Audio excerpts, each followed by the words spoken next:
Hey guys, and welcome back to another episode of Deck Tech. So today we're talking about Kykar, specifically the value play. So yeah, we're going to be talking about its effect. Kykar wins Fury, costs 4, and it's a 1 in Jeskai. So it has legendary creature, bird, wizard. The bird doesn't matter, neither does the wizard. We're going to be focusing mainly on the ability of whenever you cast a non-creature spell, create a 1/1 spirit creature token with flying. That's this guy over here. You can sacrifice a spirit, however many you want, and add a red mana. Okay, so that means that he is going to trigger on non-creature spells, and he is going to be giving mana. Very, very interesting as a creature. So yeah, since we're going to be making tokens every time we cast non-creature spells, we are going to work on either the token part, the mana part, or the casting part. And that's what we intend to do here. So starting off with the one most relevant to both is going to be Anointed Procession. So it says if an effect would create 1 or more tokens under your control, it creates twice that many of those tokens instead. This is doubling our mana production basically, as well as our power to attack and defend. And so yeah, that's gonna be one of the big ones. We also have additional mana production in the form of Mana Echoes, which is going to make it so that whenever a creature enters the battlefield, you may add an amount of mana, which is colorless, equal to the number of creatures you control that share a creature type with it. Okay, so every time a token comes in, if it shares a type with another creature, you're going to get mana for all the ones that share it. That means if I cast a second spell that's a non-creature, I get a second spirit, so I get 2 colorless mana. Okay, so that's kind of how it works. With Anointed Procession, that would be 1 into 2 and then 3 into 4. That makes 4, so he sees 4 and he sees 2 the first time. That would mean 6 mana. So that's 4 tokens, 6 mana. They are not scaling equally, but they are pretty equally good cards. Okay, so yeah, that's a lot of mana production on that side. But let's talk a little bit more about other cards. We also have Birgi.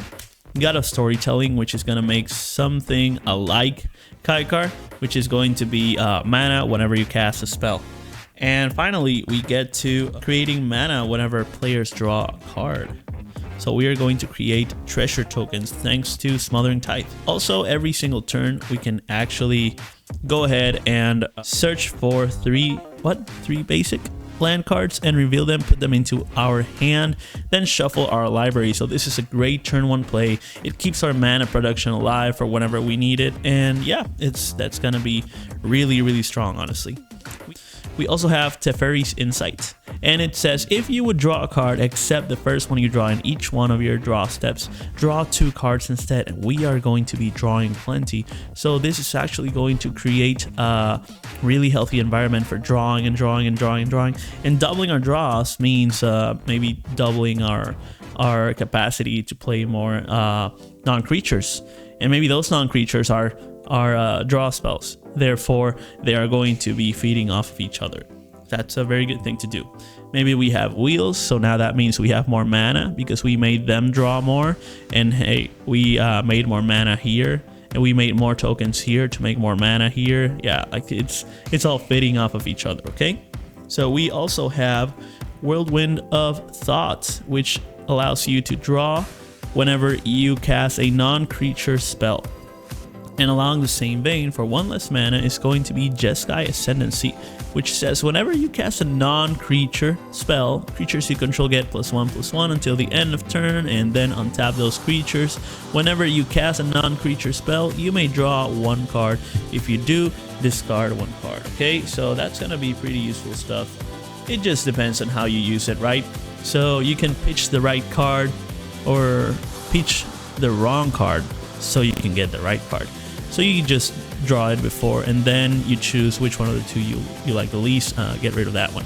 So it's kind of cantripping, not really draw power, but it is a lot of draw when you factor in Teferi's Ageless Insight, or the fact that Whirlwind of Thought is also drawing you. So you're drawing 2, discarding 1, or drawing 4, discarding 1. That's a really good effect. Okay, so those are going to be the value pieces for Kykar. And yeah, they all try to work around the fact that you're casting stuff, that you're drawing stuff, that you're making tokens, that you're spending the mana. It's giving you mana for you to cast more stuff. That means more mana that you make, more creatures that you make. It all bounces off each other pretty well. So yeah, let me know what you guys think, and yeah, comment which one of these value pieces you like the most. I really like Birgi. I made a deck about Birgi basically, and yeah, but I think Whirlwind of Thought is one of my favorite cards in this deck. So yeah, let me know which one is yours, and yeah, comment that, as well as like, share, subscribe, and follow for more. Okay, subscribe please, and yeah, I will see you on the next one. Peace out.